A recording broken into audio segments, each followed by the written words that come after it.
à tous, soyez les bienvenus pour ce nouveau live, un peu en retard, désolé, nous avons eu un petit souci technique. Donc voilà, nous sommes là et c'est le principal. Donc ce nouveau live, il est un petit peu spécial puisqu'il s'agit d'un témoignage d'une future mariée. Alors j'ai invité Virginie, bienvenue. Bonsoir. Alors ce nouveau live, il est un peu spécial parce que en fait, elle va nous parler de ses préparatifs, elle va nous expliquer où elle en est, ce qu'elle a acheté, elle va vous donner des conseils, des idées, des tarifs, des sites internet. Donc c'est quand même assez enrichissant pour les futurs mariés à mon avis. Alors pour commencer, avant toute chose, le live, donc si vous voulez vous pouvez commenter, vous pouvez poser vos questions aussi, puisque en fin de live on répondra aux questions, voilà, enfin Virginie répondra aux questions. Si vous êtes, on verra. Voilà, si vous n'êtes pas trop indiscret, ça devrait être possible. Voilà, alors pour commencer, Nini, ouais. Ça y est, l'intimité est arrivée. En fait, on est amis, donc je l'appelle Nini, c'est son surnom. Et voilà, je m'étais dit, bon, il faudrait quand même que je t'appelle Virginie, etc. Mais bon, du coup, c'est Nini. C'est pas grave. Ça, c'est fait. Alors, est-ce que tu peux nous présenter un peu votre couple, votre histoire et votre choix de date de mariage? D'accord. Donc, moi, je m'appelle Virginie, comme Laura l'a dit tout à l'heure. Mon fiancé s'appelle Alberto. Moi, je suis née ici sur la côte basque, donc à Biarritz, mais ça fait 7 ans en fait que j'habite en Espagne, en Galice, à La Corogne plus exactement. Et donc, ça fait 5 ans à peu près qu'on se connaît, Alberto et moi, puisqu'on était dans le même groupe d'amis, et ça fait environ 2 ans que l'on est en couple. En ce qui concerne la date du mariage, on se marie le 29 avril. Donc, 2017, voilà, c'est ça. Donc, c'est une date sur laquelle on a beaucoup réfléchi. Déjà, d'une part, pour la particularité de notre mariage, le fait que ce soit un mariage, comment je sois française, que lui soit espagnol et qu'on se marie en Espagne, et d'autant plus du fait que dans mon cas, moi, j'ai beaucoup de familles qui vivent à l'étranger aussi. Donc ça voulait dire qu'il allait y avoir beaucoup de déplacements. Et c'est pour ça qu'on a choisi cette date du 29 avril, puisqu'en fait le 1er mai tombe un lundi l'année prochaine, pour avoir un week-end un petit peu plus long, pour que ce soit plus facile pour les gens, qu'ils ne soient pas trop fatigués, qu'ils aient au moins un jour le dimanche après le mariage. Ouais, se reposer, être tranquille, faire la route ou prendre l'avion tranquillement et avoir un jour de décalage, pas rentrer le lundi directement au travail. Ça, c'est quand même important parce que si par exemple, vous, pour votre mariage, vous avez des invités qui viennent de loin, qui doivent voyager, qui forcément vont dormir sur place la nuit du samedi au dimanche et qui vont repartir chez eux le dimanche, ça peut être bien de choisir une date avec un jour férié proche pour qu'ils puissent vraiment profiter de votre mariage, parce que si vraiment ces personnes sont proches, vous avez certainement envie qu'elles s'amusent, qu'elles en profitent jusqu'au bout. Donc ça pourrait être pas mal aussi de choisir une date en fonction de ces personnes-là. Voilà, c'est important. Ouais. Voilà. Alors les tons chéris, en fait, ils ne parlent qu'espagnol? Oui. Parce qu'on va dire que les quelques mots qu'il sait dire en français ne sont pas très utiles pour un mariage. Voilà, bon. Donc voilà, ouais, il parle qu'espagnol pour le moment, du moins. On essaye, moi j'essaye quand même de lui parler français dans la vie de tous les jours pour il comprend pas mal de choses. Ouais. Mais oui, dans la majorité des cas, on va dire qu'il parle qu'espagnol pour le moment. D'accord. Donc c'est vraiment la difficulté de ton mariage, c'est le côté bilingue. C'est ça. Après, c'est quelque chose aussi sur lequel j'ai beaucoup réfléchi parce que même moi, comme je disais avant, ma famille habite dans plusieurs pays. C'est vrai qu'on a été dans ces pays-là quand mes cousins, voilà, la famille s'est mariée, etc. Et des fois, tu comprends pas la langue et tu peux pas forcément participer, soit, je sais pas moi, les discours que faisaient les mariés ou les surprises qu'on leur a fait, etc. Tu peux pas forcément participer, tu te sens un petit peu mal des fois par rapport à ça. Donc ça, c'est quelque chose qu'on a vraiment pris à cœur. Donc que ce soit au niveau des invitations, la page web comme j'en parlais tout à l'heure, des indications qui vont être faites, des choses même qui vont être faites le jour du mariage. On a vraiment réfléchi pour que soit il y ait des sous-titres, soit que lui parle en espagnol, moi je parle en français, que tout le monde se sente bien et qu'il y ait une unité. Comprendre. Voilà. Et surtout pour les animations, les discours, les petites choses qui vont être dans l'émotion. C'est vrai que c'est bien si c'est traduit quand même, pour que tout le monde puisse passer un bon moment et en profiter. Alors, est-ce que vous avez choisi un thème pour votre mariage? Et si oui, est-ce que vous avez aussi choisi un dress code? Alors, on a un thème pour notre mariage qui est relié un petit peu avec ce qu'on a vécu. Moi, j'ai toujours aimé voyager. J'ai voyagé dans beaucoup de pays et pour moi, c'était important que tout ce que ça m'avait apporté, toutes les cultures que j'avais connues, etc., ressortent. Ouais. Parce que ces voyages t'ont façonné quand même. C'est ça, voilà. Et puis bon, souvent les gens me disent Virginie la globe-trotteuse, donc bon, j'étais un petit peu connue pour ça aussi et j'avais envie de le partager aussi avec les gens, tout ce que j'avais vécu. Donc le thème de notre mariage, c'est voyage et c'est voyage vintage. Donc on a aussi ce côté-là qu'on aime bien, tout ce qui est rétro. Donc au niveau de la déco, des invitations, tout ça, ça va ressortir, ça va être un petit peu le mélange de ces deux choses-là. Et au niveau du dress code pour les invités, pour rester dans le thème vintage, on avait envie de faire quelque chose un petit peu différent et donc on va demander à nos invités de venir habiller dans le style des années 50. Donc on sera pour les filles plutôt dans un style pin-up et pour les garçons nœud pape, bretelles, voilà, dans ce style-là. Les gens qui auront envie de jouer le jeu, voilà, d'être dans ce style-là. Sympa. C'est vraiment original parce que c'est vrai qu'il y a des tendances dans les mariages. Donc il y a la tendance quand même, en ce moment c'est le champêtre, c'est le bohème chic. Et c'est vrai que c'est des thèmes très jolis. Hein. Moi, je suis dans la déco, donc j'adore travailler ces thèmes-là. Mais quand on a un thème comme ça, qui colle vraiment à la peau des mariés, qui représente vraiment leur personnalité, leur histoire, qui se justifie, finalement, on a encore plus envie d'aller jusqu'au bout de ce thème. Et je pense que les invités vont se sentir aussi très concernés par ça et auront d'autant plus envie de faire le dress code que vous avez suggéré parce que vraiment ils vous représentent et que c'est... Voilà. Ça leur permet aussi de participer un petit peu dans le thème du mariage et de ne pas se sentir... Parce que des fois, c'est vrai, on arrive dans des mariages, il y a des thèmes et on est habillé complètement rien à voir, où on ne sait pas du tout dans quoi on va. Ça permet en fait de monter dans le train et de parcourir un petit peu le chemin avec nous. Oui, on se met déjà dans l'ambiance, rien qu'en cherchant déjà notre tenue, ce qui n'est pas forcément évident non plus, puisque chacun doit trouver à sa taille la tenue qui correspond au thème, mais bon, ça c'est... Toi, tu as beaucoup de choses à gérer, nous on a peu de choses. Hein. C'est ça. Voilà. Alors, combien avez-vous d'invités de prévus, puisqu'on comprend bien que là, vous allez envoyer les invitations, mais peut-être qu'il y aura moins de personnes au final. Mais combien avez-vous donc d'invités et quel est votre budget global pour ce nombre d'invités? D'accord. Alors, le nombre d'invités à peu près pour le moment qu'on a, on va dire, ça va tourner dans les 175 invités pour le moment. On va essayer, on espère qu'on n'a pas fini la liste non plus, peut-être de réduire un petit peu, ça fait quand même beaucoup d'invités. Et donc, on aura une dizaine d'enfants sur ces 170-175 invités. Au niveau du budget total, pour un budget dans lequel je ne vais pas inclure le voyage de noces parce que c'est un budget très personnel, le voyage de noces, et puis tout le monde ne peut pas forcément faire un voyage de noces. Donc en ce qui concerne toute l'organisation du mariage en général, déco, nos vêtements, les invitations, le restaurant, tout, on va tourner dans les 13 000 € à peu près. D'accord. Pour un mariage de 170 invités. D'accord. C'est bien de donner une idée de prix pour un nombre de personnes. Ça permet quand même de bien se situer. Après, voilà, certainement que vous avez de l'aide de la part de la famille. Tout à fait, voilà. Comme dans beaucoup de mariages, la famille aide quand même un peu financièrement. Alors, à l'heure actuelle, donc là, on est à 10 mois du mariage, si je ne me trompe pas. Voilà. Qu'avez-vous défini comme prestataire, comme choix, comme parti pris? Qu'est-ce que vous avez? Alors, je vais te dire un petit peu chronologiquement comment nous on a fonctionné. Donc, la première chose qu'on a fait, bien évidemment, c'était la date du mariage. Donc, ça, j'en ai parlé un petit peu avant. Fixer la date parce que c'est très important d'avoir une date fixée quand tu veux contacter tes prestataires. Parce que les prestataires, il y a beaucoup de prestataires aussi qui travaillent sur les dates selon les prix. Donc, je sais pas, je crois qu'en France aussi, ça se fait pas mal aussi. Ton prix de mariage peut varier, ton budget de mariage peut varier de pratiquement, par exemple, en ce qui concerne le restaurant, le traiteur, presque 20% si tu te maries un vendredi ou un dimanche au lieu de te marier un samedi. Donc ça, c'est des choses déjà qu'il faut que tu saches le jour où tu vas te marier. Et après, c'est pas la même chose de se marier fin avril que de se marier en plein été, début septembre. Il y a des saisons dans les mariages comme dans le reste des choses. Donc ça, c'était la date en premier lieu.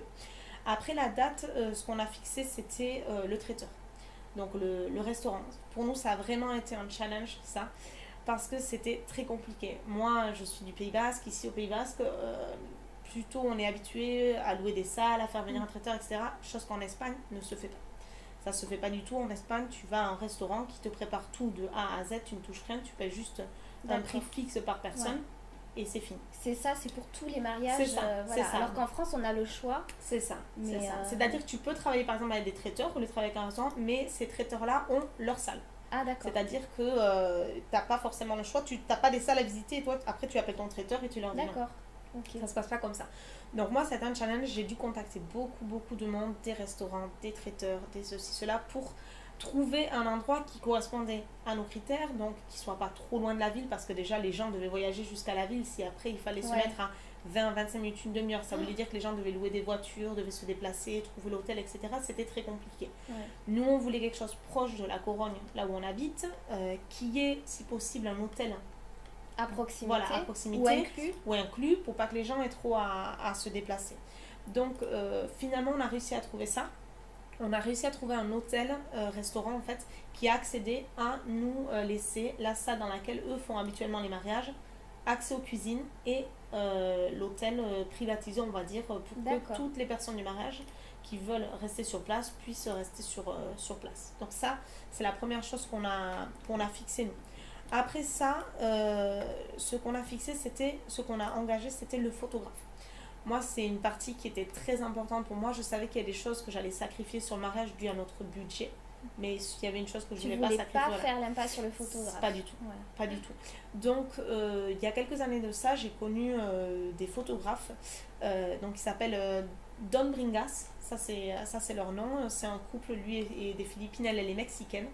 Et ils habitent aux Canaries en fait, et ils se déplacent dans le monde entier pour faire les photos de mariage. Ils font partie des 150 meilleurs photographes du monde. D'accord. Donc voilà, c'est vraiment, ouais, ils sont très très bons. Après, il faut aimer le style sur lequel ils travaillent. C'est pas des photographes classiques. Donc on n'est pas dans du posé, donne-lui la main, embrasse-le, ceci. C'est ce que j'appelle moi des photographes à l'émotion. Donc ils prennent que les photos sur le vif, voilà, il n'y a pas de posé. Donc il faut aimer après ce style de photos. Donc nous, bien évidemment, étant donné qu'ils sont très connus et qui prennent pas énormément de mariages en réalité à l'année, ils vont peut-être travailler sur 10 mariages, 8-10 mariages peut-être sur l'année. Donc pour nous c'est important de leur donner une date et de fixer à l'avance donc que c'était eux qui allaient être nos photographes. Pour parler peut-être un petit peu du budget au niveau des photographes. Alors eux par exemple, ils travaillent avec 3 packs on va dire.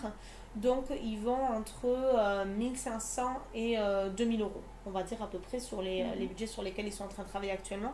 Donc tu as un premier pack sur lequel tu as les photos qui te font avant le mariage pour connaître un petit peu le couple. Parce que ça c'est assez important de savoir si vous êtes timide, si vos marques d'affection c'est pas trop compliqué, de savoir si vous êtes un petit peu fou, s'ils vont pouvoir s'amuser avec vous dire de faire certaines choses. Donc ça c'est important pour eux, donc ça il l'inclut dans tous les packs. Et dans le premier pack, donc, il y aurait ces photos que vous faites avant le mariage et les photos du mariage. Donc eux, ils travaillent à 2 photographes et ils n'ont pas d'horaire, on va dire. C'est-à-dire que toi, ton mariage se fait dans le courant de la journée, c'est un repas de midi par exemple. Si tu te lèves à 6h du matin et que ton mariage finit à 5h du matin le lendemain, c'est pareil. Les deux, c'est pareil que s'il finit à 3h. C'est exactement la même chose. Et ça, c'est vachement sympa, je trouve, parce que c'est vrai que souvent, moi en France, les photographes que j'ai connus viennent donc tout ce qui est la cérémonie, préparatif des fois, plus cérémonie, cocktail et après c'est fini. Et là non, là ils sont là, si tu as des animations, si tu as des moments émotion tout au long de la soirée, ils sont là pour ça. Donc voilà, ça c'est vraiment sympa. Donc ça c'est leur premier pack qui inclut donc cette prestation et les photos dans une clé USB. Et on serait sur les 1500 euros à peu près au niveau de cette prestation. La prestation suivante qui sera dans les 1800 euros environ, c'est la prestation que nous on va prendre. C'est une prestation qui inclut tout ça plus l'album photo. Donc tu peux faire ton choix. L'album papier sur lequel tu as 150 photos dessus. Tu peux en choisir toi la moitié, donc ils t'envoient une sélection de photos où toi tu choisis tes photos et eux choisissent le reste des photos qu'ils vont mettre. Et ils font aussi dans ce pack le photobooth. Donc le photobooth, je ne sais pas si les gens connaissent. Vaut mieux que tu expliques. D'accord. Le photobooth, ça se fait beaucoup sur les mariages dernièrement. C'est en fond. Donc tu peux choisir soit c'est en fond lisse, soit c'est en fond créatif, à thème. Effectivement. Voilà. Et ils amènent donc des accessoires, des chapeaux, des lunettes, tout ce qui est un petit peu rigolo pour faire des photos originales en groupe. Par rapport à ça. Donc ça il y aura ce deuxième pack. Nous malheureusement comme ils venaient des Canaries se déplacer, ils ne pouvaient pas amener le photobooth avec eux. Donc ce qu'ils ont fait c'est qu'ils nous ont remplacé et à la place du photobooth ils vont nous faire des photos après mariage. donc pour faire les photos de couple plus tranquilles, et pour faire ce qu'on appelle par exemple le trash de dress, qui sont les photos où si tu veux te mettre avec ta robe de mariée à l'eau ou faire des choses un petit peu folles, tu fais ces photos. Mais bien évidemment, tu vas pas faire le jour du mariage. Voilà, mais c'est quand même sympa. Je veux dire, ça montre l'état d'esprit qu'ils ont, si tu vois. Ils pouvaient pas faire le photobooth, donc ils t'ont proposé de remplacer, d'échanger avec dans la démarche commerciale, c'est quand même bien, quoi, je trouve.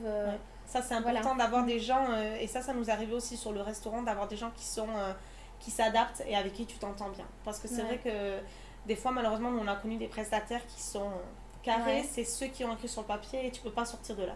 Et nous, c'est vrai qu'on a eu beaucoup de chance parce que tous les prestataires avec qui on a travaillé, je crois que c'était dans ta première émission, la Wedding Planner, elle disait qu'il faut qu'il y ait un feeling entre les prestataires. Et ça, c'est très important. Et c'est vrai que nous, on a eu de la chance parce qu'on s'est très bien entendu avec tous. Ils ont tous été super. Il n'y a pas de problème, tu peux faire ça, tu peux faire ci. Et c'était super sympa. Et donc, le deuxième pack, c'est tout ça. Le troisième pack, c'est le photobooth plus le après-mariage, les photos après-mariage. D'accord. Donc, on sera dans les 2000 € à peu près. Ok. D'accord, très bien. Donc ça, c'était pour les photographes.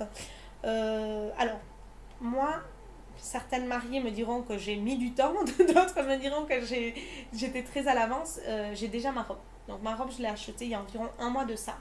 Mais c'est parce que j'avais les idées très claires sur une chose, et c'est que je voulais à tout prix avoir une robe d'une créatrice espagnole qui s'appelle Rosa Clara. Ici, on connaît plutôt Pronovias, mais c'est l'autre créatrice espagnole très connue en Espagne. Le problème, c'est que les robes de Rosa Clara, c'est un sacré budget. On tourne dans des robes entre 1500 et 5, 6, 7 000 € à peu près, selon la robe et selon la définition de la robe. Comment elle est la finition, le travail. Donc, moi, par les réseaux sociaux, et ça, c'est un conseil que je donnerai à tout le monde, vos prestataires, si vous pouvez les suivre sur les réseaux sociaux, c'est très important. Parce que souvent, sur leur page web, ils vont pas forcément annoncer s'ils ont des promotions, s'ils vont avoir un stand dans une foire ou un salon, tu veux dire. Voilà, les salons. Elle nous sort des mots, elle sait plus parler français. Sur les salons de mariage, par exemple, etc. Des fois, ils sont présents sur les salons et ils font des grosses promotions ou voilà, des réductions, et ça, c'est important. Et moi, j'ai eu la chance qu'en fait, avec Rosa Clara, sur Instagram, ils ont annoncé 15 jours un petit peu avant de faire cette promotion qu'ils allaient avoir un outlet. Un outlet, c'est quand ils prennent les robes des collections antérieures. Donc là, dans ce cas-là, 2017 allait rentrer, il y avait des robes des collections 2016, 2015 et 2014. D'accord. Et en fait, ces robes-là, ils les bradent. Donc on peut avoir une promotion entre moins 20 et moins 70% sur les produits. Et forcément, quand on a des robes avec ces prix-là, ça fait beaucoup. Ça fait une réduction qui est assez énorme. Et ils faisaient donc cet outlet sur les robes. Et 1 mois plus tard, ils en avaient un sur les accessoires. Donc tout ce qui est voile, chaussures, etc. Donc pour vous donner un ordre d'idée, moi, par rapport aux achats que j'ai faits chez Rosa Clara, donc le prix initial, incluant, puisque quand tu vas là-bas, tu payes la robe, les modifications qu'ils vont devoir te faire sur la robe, les retouches, et le jupon qui va sous la robe. Donc sur la base, on va dire, de tout ça, le prix initial sans les retouches, le jupon et la robe sans les réductions, j'aurais été environ, donc ma robe valait 3 800 € et le jupon et les retouches, ça faisait dans les 300 €. Donc on était dans les 4 200 € sur le total de tout. Et la robe donc, qui était de la collection de 2015, la mienne, valait... C'était celle qui avait... Alors ça a été par hasard, j'avais pas demandé le prix, c'est quand je l'ai choisi qu'elle m'a donné, elle m'a dit « Ah mais t'as de la chance, c'est celle qui a la plus grosse réduction puisqu'il y a 72% de réduction sur cette robe. » Ah ouais, d'accord. Donc je suis passée de 3 800 € à 1 000 € sur la robe. Et sur le voile, c'est pareil, ils ont été super sympas. Ils m'ont dit non, mais achète pas le voile si tu veux aujourd'hui parce que dans 1 mois, on va avoir les promotions sur les accessoires. Sympa. Donc ça a été super gentil. Et le voile qui coûtait à la base 400 €, Je l'ai eu à 300 euros, donc 100 euros quand même de réduction, ce qui était pas mal, mais c'est parce que c'était de la collection de 2016. Donc il n'y avait que 20%, mais il y avait aussi des voiles à 50, 70%. Mais bon, moi je voulais celui-là. Et ce système-là, donc de réduction, comme tu dis, c'est bradé, voilà, ça existe aussi chez Pronovias. Ça existe chez Pronovias, tout à fait. Ça existe chez Pronovias et ça existe sur d'autres marques qui existent. Donc Air Barcelone, je ne sais pas si c'est très connu en France, mais sur des marques qui sont connues, ce genre de créateurs, il faut être très attentif aux réseaux sociaux parce qu'une fois par an, ils font... par contre, c'est toujours à la même époque, plus ou moins, c'est toujours au mois de mai. Ça, ils me l'ont dit, ils me l'ont confirmé, c'est toujours dans ces eaux-là. Donc voilà. Et donc ça c'était pour la robe. D'autres choses qu'on a déjà définies aussi, c'est les cadeaux invités.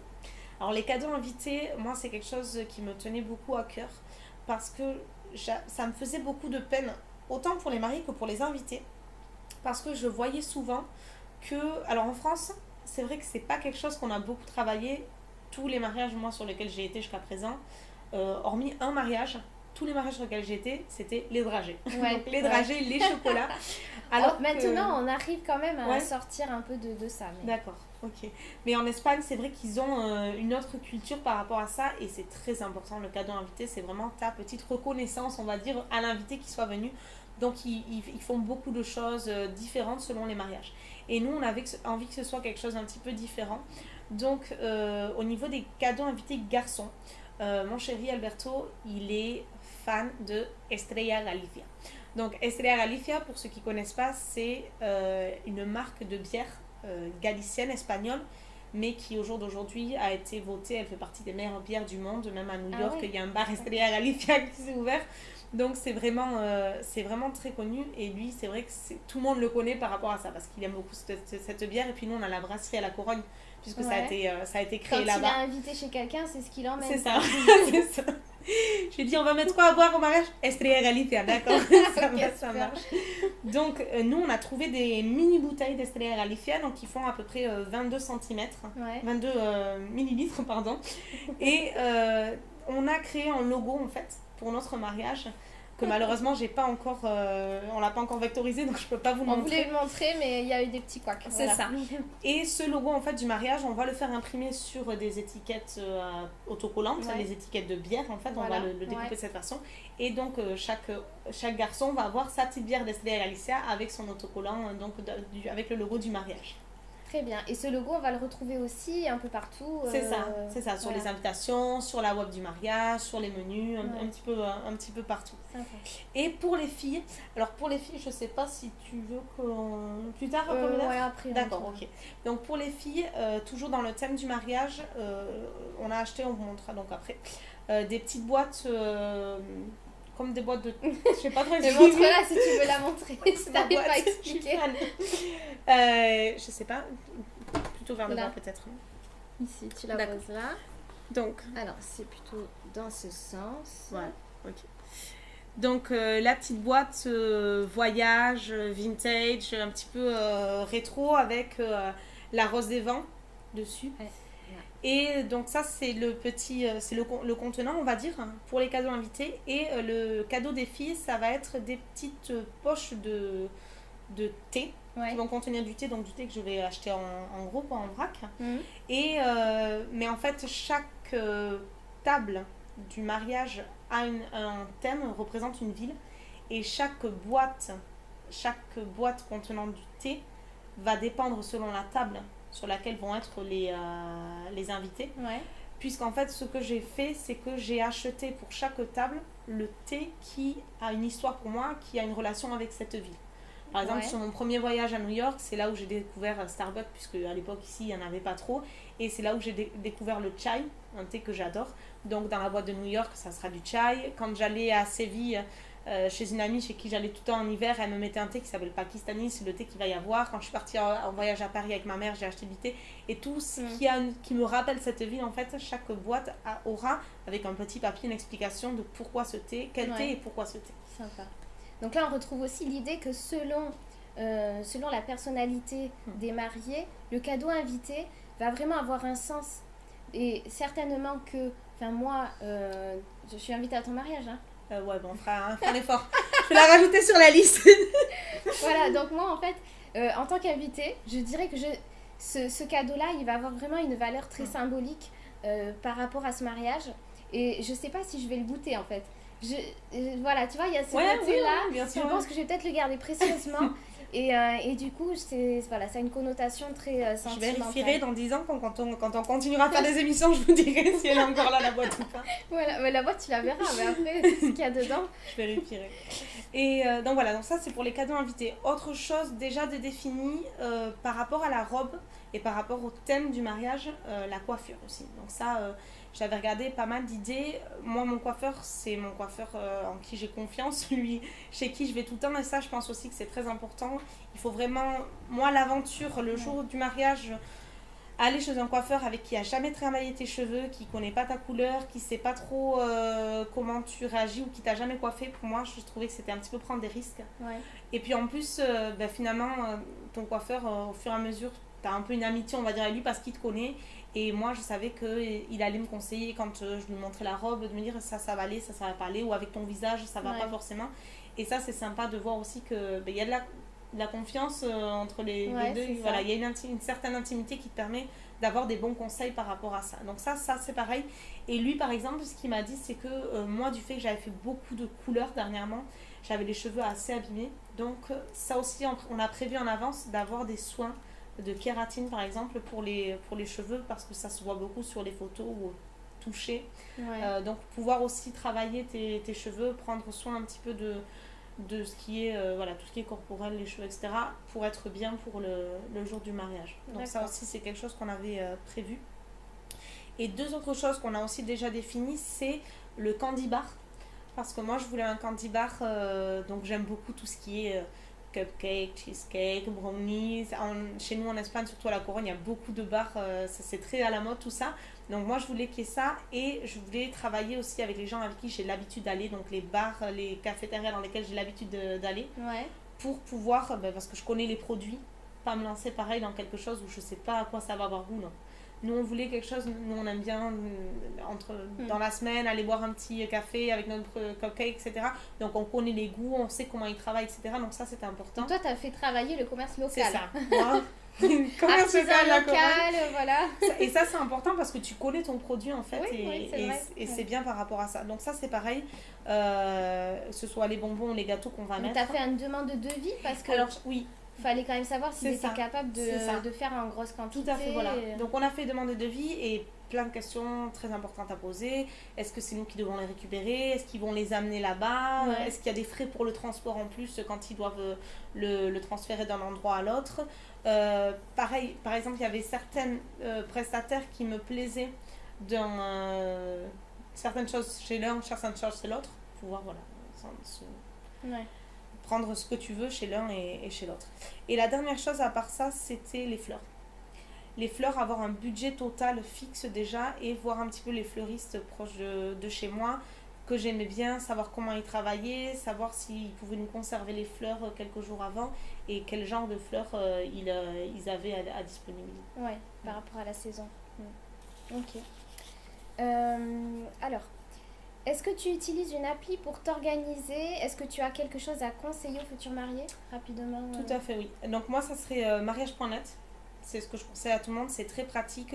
Tu peux mettre ta liste d'invités, tes prestataires, ce que tu as déjà payé, ton budget total pour pouvoir le vérifier au fur et à mesure. Il y a 3 choses importantes pour moi sur mariage.net. Tu as la possibilité d'organiser tes tables de mariage et ça c'est super pratique. Quand l'invité finalement il te dit que non, qu'il vient pas, que oui, qu'il va venir avec une autre personne, etc. Et ça te permet de pas faire des gribouillis sur une feuille et de jeter tout ça. Tu peux modifier, tu peux choisir si tu as son rond, son carré, etc. Ça c'est super bien. Autre chose, tu as la possibilité, parce que tu as en fait un forum sur mariage.net et ça c'est génial parce que tu peux connaître les mariés qui sont dans ta région. Donc ça te permet, par exemple, moi il y a une chose super que j'ai trouvée, j'ai vu dans certains forums que les mariés disent, mais moi je me marie, par exemple la mariée, je me marie le 6 mai, ah mais moi aussi, et tu vas te marier où? Et par exemple en fait les mariés qui se marient dans la même église au niveau du mariage religieux, elles s'étaient mis d'accord pour dire ah ben écoute, moi je me marie juste 1 heure après toi. Est-ce que ça te dirait qu'on mette ensemble un budget pour les fleurs et qu'on partage nos fleurs? Et du coup, ça en fait, ça te réduit vachement les coûts. Des choses que tu as achetées qui sont à un certain budget, dire bah écoute, si tu veux, on paye moitié-moitié. Et quand ton mariage est fini, tu me le passes. Voilà, des choses qui peuvent pas se casser, qui peuvent pas. Donc ça, c'est vachement sympa au niveau de mariage.net. Et tu as une autre chose qui est très bien, c'est que tu as la possibilité de créer ta page web de ton mariage. Donc nous on l'a créée, on l'a pas terminée, on va la terminer bientôt en français et en espagnol. Donc du coup les invités vont pouvoir naviguer dans les 2 langues. Et cette page web te permet de faire que les invités confirment leur assistance au mariage directement à travers de la page web. Ça t'évite d'avoir à les appeler, les messages, etc. Donc ils peuvent directement faire ça. Tu peux mettre toutes tes infos, par exemple dans notre cas, le prix des chambres, comment arriver au mariage, quelles sont les différentes possibilités qu'ils ont en train, en avion, etc. pour venir. Les invités peuvent te laisser des messages, par exemple, tu peux leur demander, tu peux mettre comme des espèces de questions, on va dire, pour que les invités te disent s'ils ont des allergies, s'ils sont végans, s'ils peuvent pas manger, s'ils peuvent pas prendre de gluten, par exemple. Donc ça te permet, voilà, sans avoir un contact direct avec tes invités, que par la web, ils puissent faire tout ce genre de choses. Tout ça, c'est gratuit. Tout ça, c'est gratuit. Tout à fait. C'est génial. C'est gratuit. Et à part ça, sinon, niveau papier, moi, j'ai ça. Donc, ça existe en français aussi. Donc, moi, le mien est en espagnol. Ça s'appelle... c'est le journal intime de la mariée, en fait. Donc, c'est bien. Moi, je l'ai toujours dans mon sac pour noter. Si jamais j'étais voir un prestataire, je note tout dessus. Tu peux noter ta liste d'invités. Et c'est fait, en fait, par ordre chronologique. Ça te dit 10 mois, 1 an avant, 10 mois, 8 mois, 7 mois, tout ce que tu dois faire. Et donc, tu remplis tout et tu as tout dans un même papier. Tu cherches pas, tu n'as pas des papiers à droite, à gauche. Donc, ça, c'est très pratique. Ouais, ok, super. Alors, maintenant, parlons de la déco. Alors, pour la déco, c'est un projet, en fait, que l'on mène ensemble. Parce que, voilà, moi, c'est mon métier. Mais toi, tu es passionné de décoration. Donc finalement, on fait un travail d'équipe sur ce plan-là. Alors pour commencer, notre première étape pour la déco, et ça c'est un conseil que je peux vous donner, c'est que si vous avez un thème un peu original, qui n'a jamais été travaillé, vous n'avez pas trouvé trop d'inspiration sur Internet sur ce thème-là, vous commencez d'abord par faire un brainstorming. Un brainstorming, c'est une recherche par mots-clés. Alors pour ça, je vous conseille d'être au moins à 2 ou 3, c'est-à-dire vous pouvez demander à votre famille ou à vos témoins de venir et vous allez rechercher par rapport à votre thème tous les mots de la même famille qui peuvent avoir un rapport. Et là, vous faites en fait, je vais vous montrer un petit schéma qu'on a fait. Alors, est-ce qu'on voit bien comme ça? Oui. Donc là, nous en fait, on était parti du mot voyage. Donc voilà, voyage de monsieur et madame. Et ensuite, on a trouvé des mots-clés comme évasion, itinéraire, escale, valise, aéroport, etc., etc. Voilà. Et tous ces mots, en fait, nous ont servi de base de travail pour commencer à rechercher dans la décoration des éléments en rapport avec ces mots-clés. Alors, suite à cela, nous avons cherché sur Pinterest les mots-clés que nous avions repérés dans le brainstorming, que nous avions écrit. Nous avons cherché dans Pinterest, donc l'application idéale pour les futurs mariés, je dirais, voilà, qui est une application de photos de tout. Voilà. Alors, dans la planche, voilà. Donc sur Pinterest, est-ce que je suis bien inclinée comme ça? Ouais. Donc sur Pinterest, on a trouvé des photos, par exemple, de bouquets de mariés, puis de thèmes de voyage. Donc, par exemple, les avions en papier symbolisés par la carte routière, la map monde en plan de table, les globes terrestres qui peuvent être aussi des supports qui ont une connotation très voyage, les valises et enfin les panneaux directionnels. Voilà.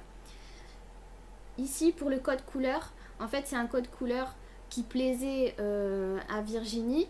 Et on retrouve ici ce côté vintage avec la nappe blanche, mais les accessoires de chemin de table, etc.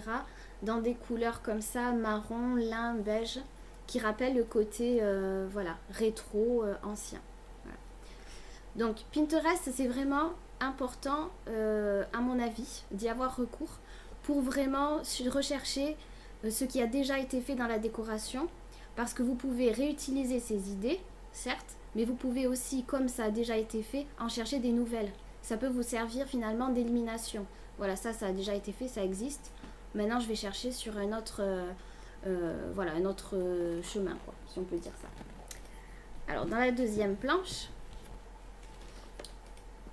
voilà, toujours issu de Pinterest, on avait trouvé par exemple au mot-clé destination, on avait trouvé cette idée intéressante de mettre des petits panneaux qui représentaient un pays ou une ville.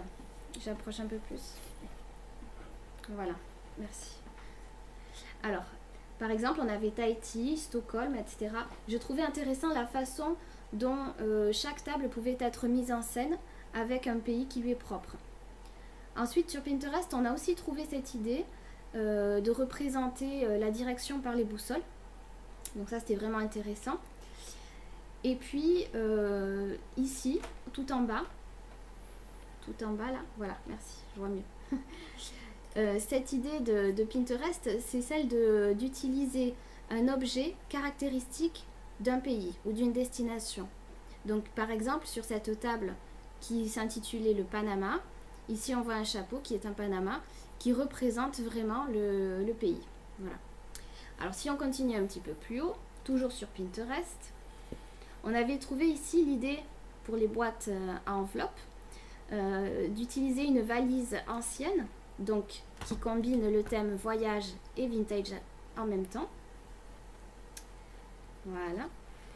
Et en plan de table, ici, on a trouvé aussi cette idée intéressante, l'idée de la map monde qui peut être le support pour les étiquettes avec les noms des invités sur les tables et de faire une espèce d'itinéraire, voilà, avec ces fils rouges. Pour terminer, donc pour le côté vintage, on avait repéré ces idées intéressantes, donc du papier ancien qui peut vraiment être un support pour tout ce qui est écrit comme le menu, etc. Les vieux timbres, parce que les timbres sont vraiment caractéristiques du vintage et du voyage. Et pour finir, la machine à écrire. Voilà, ce qu'on avait en thème vintage. Alors, une fois cette étape achevée de l'inspiration, vient la dernière étape qui est l'étape des achats. Donc sur Pinterest, quand vous cliquez sur une photo, vous pouvez aller directement sur le site qu'il a référencé, en fait, qui a posté cette photo. Et bien souvent, vous avez le site de vente de ces petits objets qui sont en photo. Alors du coup, est-ce que tu veux nous montrer finalement ce que tu as acheté sur quel site? Oui, bien sûr. On va commencer. Alors, on commence par les tables. Les tables sur les tables. D'accord, très bien. Donc, on parlait tout à l'heure. Alors, moi, j'ai découvert un site. Je pense que beaucoup d'entre vous le connaissent déjà. C'est AliExpress. Donc, en fait, quand on avait trouvé certaines choses sur Pinterest, on a essayé après de trouver quels étaient les sites qui vendaient certains produits en particulier. Donc, tout à l'heure, on vous parlait de ce produit-là, donc des fameuses petites boîtes. Et donc, quand j'ai commencé à regarder sur le navigateur français, ça m'a amené bien sûr sur des sites français. Et donc, pour vous donner un ordre de prix, pour que vous puissiez voir la différence de ce que peut être, combien peut coûter un article en France, sur un site français, et en Chine, sur AliExpress, cette boîte, par exemple, sur un site français, de mémoire, il la vendait 2 €. Donc ça faisait déjà un budget de 2 € pour un cadeau invité sans rien à l'intérieur. Voilà. Donc ça fait déjà un budget quand même assez élevé. Et donc sur le site d'AliExpress, j'ai retrouvé exactement le même produit, sauf que ce produit sur le site d'AliExpress vaut 50 centimes. Donc on divise quand même par 4 le prix du produit. Au début, ça peut faire un petit peu peur parce que c'est vrai que ça vient de Chine, on ne sait pas trop comment vont arriver les choses. Mais ce qui est bien sur AliExpress, c'est que vous avez donc la fiche du produit sur lesquelles apparaissent les photos que le vendeur met. Mais vous avez aussi les gens, à chaque fois qu'ils reçoivent leurs articles, ils doivent mettre des commentaires et ils doivent mettre des photos. D'accord. Donc des fois, on a déjà la possibilité dans le commentaire de voir ce qu'ont dit les gens. Par exemple, C'était comme ça sur la photo, mais c'est arrivé beaucoup plus petit, ou ça tient pas, ça casse, c'est arrivé froissé, etc. Donc ça c'est super. Ou au niveau des tailles, des fois on a l'impression que c'est très grand, mais en fait c'est très petit. Et ça on le voit sur les photos et les commentaires des gens, et ça c'est génial. Donc moi, beaucoup des articles que j'ai achetés, je les ai achetés sur AliExpress dû à ça. Par contre, ça c'est valable pour des mariages qui ont du temps au niveau de l'organisation de la déco. Parce que des fois sur AliExpress, les choses peuvent arriver en 2 semaines, 3 semaines, comme il y a des choses qui peuvent arriver en 3 mois. Donc c'est pas pour des mariages au dernier moment, j'ai vu ça, c'est super. Non. Donc voilà. Donc par exemple cet article là, donc voilà, moi j'ai acheté le pack, donc il y en a 12. Ça vient, donc là je l'ai monté, mais en réalité ça vient comme ça. Je sais pas si tu veux montrer à la caméra. Voilà. C'est plat et c'est à monter en fait. Donc voilà, c'est toi par contre après qui dois monter tout. Mais donc le pack, il y en a 12 qui viennent à l'intérieur avec la petite boîte, le petit fil et les petits breloques. Donc qui peuvent être soit la Map Monde, soit la Rose des Vents. Et on est sur un pack de 12 articles pour un prix de 5,36 €. Avec frais de port inclus, puisque la majorité des articles réellement mettent autant de temps à venir parce que les frais de port sont gratuits. Dès que tu veux mettre pour que ça arrive plus rapidement, les frais de port sont quand même très élevés. Donc moi, tous les produits que j'ai eu pour le moment, je n'ai jamais payé de frais de port par rapport à ça. Donc toujours pour continuer. Qui peut être pertinente à ce moment-là, c'est vrai que Michael dit aussi, et attention aux douanes possibles depuis la Chine. Tout à fait. Moi après, j'ai jamais eu j'ai jamais eu de problème au niveau des douanes. C'est vrai que j'ai jamais eu de soucis, mais c'est vrai que des fois j'ai vu des commentaires que quand c'est passé par les douanes, quand ils ont reçu le produit, ils ont dû payer sur certains articles des douanes. Moi c'est vrai que j'ai eu de la chance, j'ai jamais eu ça jusqu'à présent. Un autre article, donc on en parlait tout à l'heure, c'est la boussole.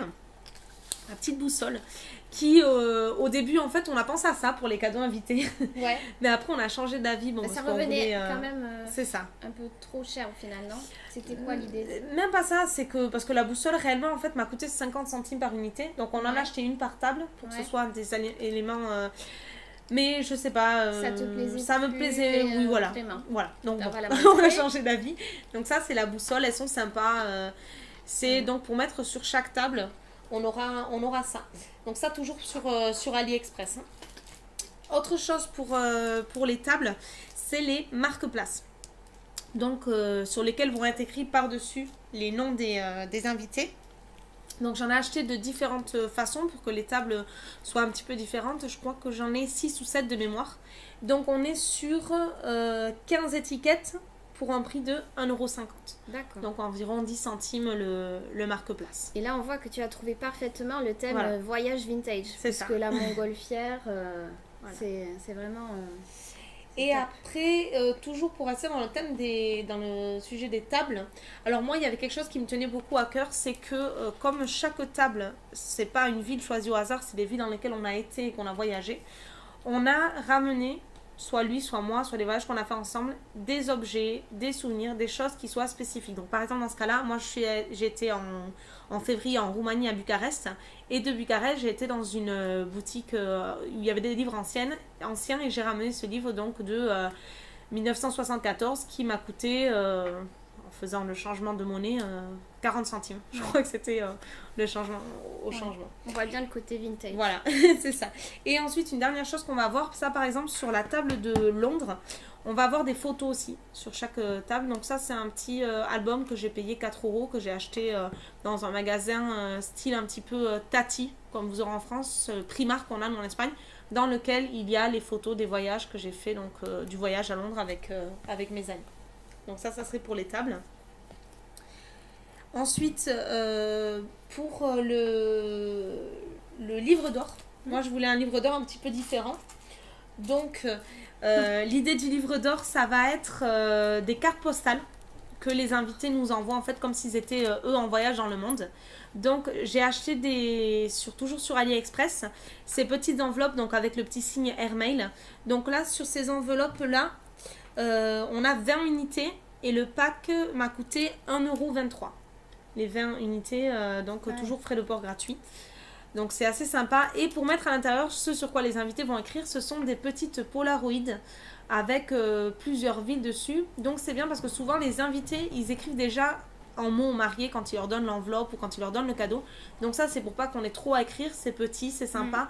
Et donc, les Polaroid m'ont coûté les 40 unités 1,80 €. Donc toujours sur AliExpress.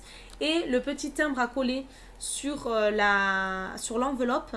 Donc là, on est sur des timbres, il y a 18 timbres dans chaque paquet, et on est sur un prix sur AliExpress, donc celui de droite, j'ai acheté 6 paquets pour 4,66 €, donc on était environ dans les 75 centimes les 18 timbres vintage. Voilà. Vraiment, c'est presque donné, quoi. C'est ça. Après, c'est la fièvre de AliExpress, tu enregistres ton numéro de carte et tu es comme ça toute la journée. C'est ça. Et donc après, au niveau du plan de table, alors ça, on va le montrer comme ça, ouais. Dans l'autre sens, par contre, je te laisse le tenir, tu le tires vers toi. Donc ça, c'est le plan de table. C'est une vieille MapMonde, voilà. Donc sur lequel on va faire sortir des petits avions avec du fil rouge, avec une étiquette craft, avec le nom, donc selon la table, avec une petite punaise, avec le nom de la ville. Voilà, tout à fait. Voilà. Et cette carte, elle m'a coûté 1,70 €. Comme quoi, il faut s'y prendre en avance. C'est ça. Je veux dire, le message de cette émission, c'est quand même, plus vous vous y prenez en avance, plus vous faites des économies, c'est ça. plus vous pouvez vous faire plaisir sur la quantité de choses que vous allez pouvoir avoir. C'est ça. Et à côté donc de la plage, de la MapMonde, moi j'ai un appareil photo, comme je disais, j'aime beaucoup les photos, et j'ai fait dans tous mes voyages avec tous mes amis beaucoup de Polaroid. Donc j'ai un petit appareil photo acheté à la Fnac, Polaroid, c'est très à la mode aussi.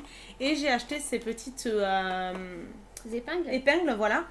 Parce que à côté de la MapMonde, on va avoir un fil, en fait, des fils avec ces petites épingles et toutes les Polaroids de tous les amis qu'on a fait jusqu'à présent. Et la dernière chose pour vous montrer, ça serait au niveau du candy bar. Donc au candy bar aussi, on va avoir de la déco. Donc tous ces petits fanions différents. Moi, c'est vrai qu'il y en avait certains, je les avais achetés il y a un petit moment. Attends, on va l'ouvrir, ouais. Ah, ok, d'accord. Dans l'autre sens.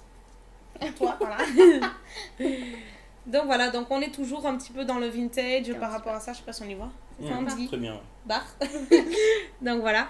Et par exemple, ce petit fanion candy bar m'a coûté 2,70 €. Toujours sur AliExpress. Toujours sur AliExpress, oui. Toujours sur AliExpress, moi, sauf ceux-là que j'ai payé 1,50 € dans une boutique de déco à côté de chez moi en Espagne. Donc bon, ouais, c'est un petit peu un sujet. On peut en trouver n'importe où, c'est des thèmes. Je pense, voilà. Comme ça. Guinguettes. C'est ça. Voilà. Et pour le candy bar aussi, j'ai acheté ça, donc je l'avais eu à 50%, à 1,50 €. C'est des petites. C'est des ardoises. Oui, voilà, des ardoises pour mettre sur le candy bar avec le nom des cupcakes, brownies, etc. Ah oui, on peut s'en servir aussi pour sur les tables, pour mettre le numéro de table, le nom des tables, voilà. Ouais. Ça peut être une idée. Et après, les petites décos. Donc moi, ça, j'ai acheté ça chez Primark. Donc on est dans les 3-4 €, petits panneaux du coup un petit peu, voilà, années 50 pin-up, on est dans cette idée-là, les plaques en métal, etc. Donc voilà, donc pour faire un petit peu sur notre mariage de 170 invités, tout ce que j'ai montré en déco qu'on a pour le moment, on est environ dans les 50 € de la déco, de tout compris. C'est bien. C'est pas mal. Je suis fière de moi. C'est bien. Tu as bien travaillé. Donc, et la valise, tu la montres? Ah, et la valise. Alors la valise en plus, elle me tient beaucoup à cœur parce qu'en fait, c'est un cadeau que m'ont fait des amis l'année dernière. Et ça va être la petite valise en fait sur laquelle va être la boîte à enveloppe. Il nous manque une petite déco qui va être une petite mamante, donc voilà, donc ça s'ouvre.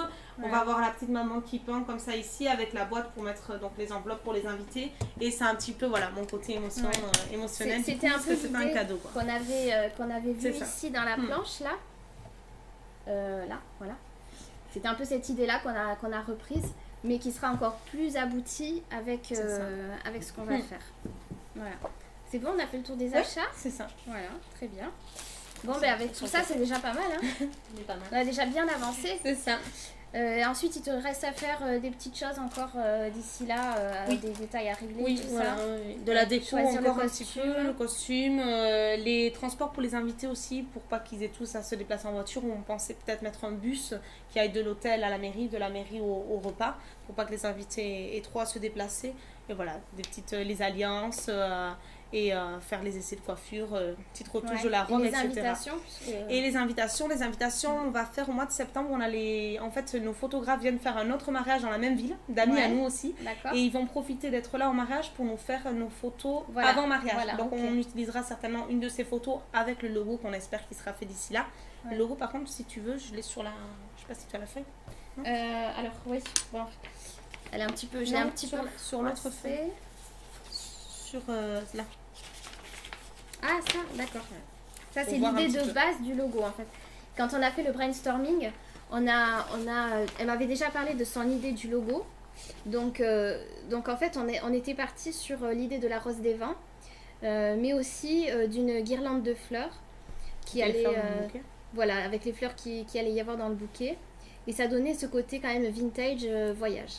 Alors, entre-temps... Et la petite étoile, ouais, alors... très important. Ce qu'il y a, c'est que voilà, entre-temps, monsieur Alberto nous a dit il manque Estrella Galicia dans le logo. Donc, Quelque chose qui me ressemble. Voilà, donc effectivement. On a modifié l'étoile et on a mis l'étoile d'Estrella Galicia. Voilà. Parce que c'est l'étoile de Galice. Donc l'étoile d'Estrella Galicia, je l'ai Ici, là, je sur l'ai le bas. là. Voilà. Donc en fait, c'est cette petite étoile-là, on la voit pas très bien. Mais voilà, dans l'idée, c'est de mettre l'étoile d'Estrella Galicia dans le centre et ensuite de finir par l'idée là de voilà, la guirlande de fleurs, etc. Voilà, voilà. Bon. Eh bien, qu'est-ce qu'on peut te dire? Bon J'aime courage. bien, merci pour avoir besoin. Bon courage pour la suite. On a pas mal de travail encore à faire au niveau déco, mais le principal a été acheté. Hein, après, c'est des petites choses. Donc, moi, je vais m'occuper des fleurs. Et puis, on va se mettre au travail très, très vite. C'est ça, Ouais. ça arrive vite finalement. C'est ça, il faut prendre le temps de faire les choses bien à l'avance parce que comme ça on est moins stressé aussi et on profite plus des préparatifs du dernier moment, on n'est pas en train de courir partout. Ouais, Important. exactement. Bah, super. Franchement, c'était très enrichissant. Quoi dire de plus? Est-ce qu'on a des questions? Alors, première question, j'avais vu passer, c'était combien tu t'es pris du coup exactement en avance à partir du moment où tu as commencé tes achats ou tes recherches vis-à-vis de la date du mariage en fait. Vis-à-vis de la date du mariage. Alors, la date du mariage, on a été à la mairie au mois de mars, la prendre, donc un peu plus d'un an à l'avance, un mois à l'avance. Et le brainstorming, on l'a fait quand on était à Paris, c'était au mois d'avril. Début avril. Début avril, donc on va dire un an. Ouais, Un an, et on avait déjà parlé un petit peu parce que moi j'avais déjà des idées dans ma tête, mais on va dire voilà, un an, à peu près un an Ouais. avant le début du mariage. Concrètement, un an avant, tu savais déjà vers quoi tu C'est ça. allais... On avait défini les choses, on n'était Voilà. plus dans le flou, on avait Voilà, défini on le avait thème les et on idées. avait les idées. manquait plus qu'à faire les achats. D'accord. Après j'ai Michael que tu connais qui Salut, Clark. pose la question. Alors attends, je suis perdu dans mon fil d'actualité. Alors déjà il trouve génial le thème. Merci. Hein, voilà. Et enfin, est-ce que chaque table aura une déco qui correspond au pays? Tout à fait. Oui. Donc on a environ je crois de mémoire, une quinzaine de tables, plus ou moins entre 15 et 20 tables, je ne sais pas exactement, parce qu'on n'a pas défini encore quelles tables seront rondes, quelles tables seront carrées, mais chaque table a ah oui, voilà, super. J'allais oublier de vous montrer en fait En plus, ça. elle a beaucoup travaillé, elle a bien dessiné. Je te laisse J'avais montrer si tu complètement veux, du oublié. coup. Alors, Donc, il y a plusieurs tables, hein, selon les voyages qu'on a fait, chaque ville, Paris, New York, Londres, Madrid, etc. Selon les voyages qu'on a fait. j'essaie de bien... Il a bien fait de poser la Voilà. question. Ouais, Oui, c'est il a bien, bien merci fait de poser la Clark. question. Voilà. Donc en fait, ça c'est la table type. En fait, en résumé, si on peut dire que chaque table aura un thème de pays ou de ville, il y aura quand même des éléments communs à toutes les tables. Donc en centre de table, on trouvera un carré de toile de jute sur une nappe blanche, évidemment. Ensuite, on trouvera 3 compositions florales de différentes hauteurs, composées donc des fleurs dans les couleurs qu'on a vues au début dans la planche d'inspiration. On aura l'élément qui symbolise le pays ou la ville, qui donnera le nom de la table. On aura une photo souvenir de voyage des mariés, ou de la mariée, parce qu'elle était célibataire à l'époque où elle a voyagé, Je voyageais beaucoup avant, maintenant c'est plus le cas. avec une petite anecdote derrière. On aura un petit avion papier fait avec une coupure de journal ancien, vintage. On aura une petite toile illustrant le monument célèbre du pays, donc vraiment la caractéristique architecturale, si on peut dire, du pays ou de la ville. On aura des petits photos forts pour donner cette ambiance intime et chaleureuse à la table. Et on aura, pour finir, la boussole. On a montré tout à l'heure. Voilà, la boussole, ici en centre de table aussi. Voilà. Donc en fait, ce sera plein de petits éléments divers qui pourront être tantôt communs, tantôt uniques aux tables. Voilà, pour vous donner une idée globale de la décoration définie. Autre question? T'as rien oublié de montrer d'autres. Non, je pense qu'on est bon là. Pour l'instant, Michael, petite blague, il faudra amener son passeport. Voilà. Ouais, pour rentrer, il faut...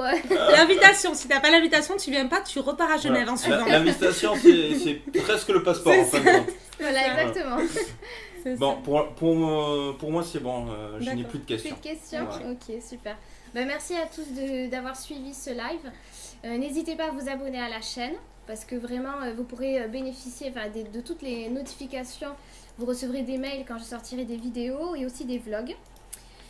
Prochaine émission, c'est le mardi 19 juillet. C'est une émission, cette fois-ci, totalement déco. Avec mon invitée sera une passionnée de décoration et blogueuse. Dans son blog, vous découvrirez plein de tutos, plein de choses. Et on vous proposera un joli thème pour 2017. Un thème original, évidemment. Voilà. Sur ce, je te dis à bientôt. Peut-être que tu reviendras après le mariage. Pour vous raconter si je suis pas... Elle nous racontera ses imprévus. C'est ça. Comment tout n'est pas sorti aussi beau qu'on vous a raconté aujourd'hui. Voilà. Les problèmes qu'on a eu. Non, on espère que ça va bien se passer. Ouais, mais bon. Les imprévus, il y en a toujours, mais il faut les prendre avec le sourire et relativiser. C'est ça. Voilà. C'est ça. Ok, super. Merci beaucoup à tous et on vous dit à bientôt pour un prochain live. Au revoir.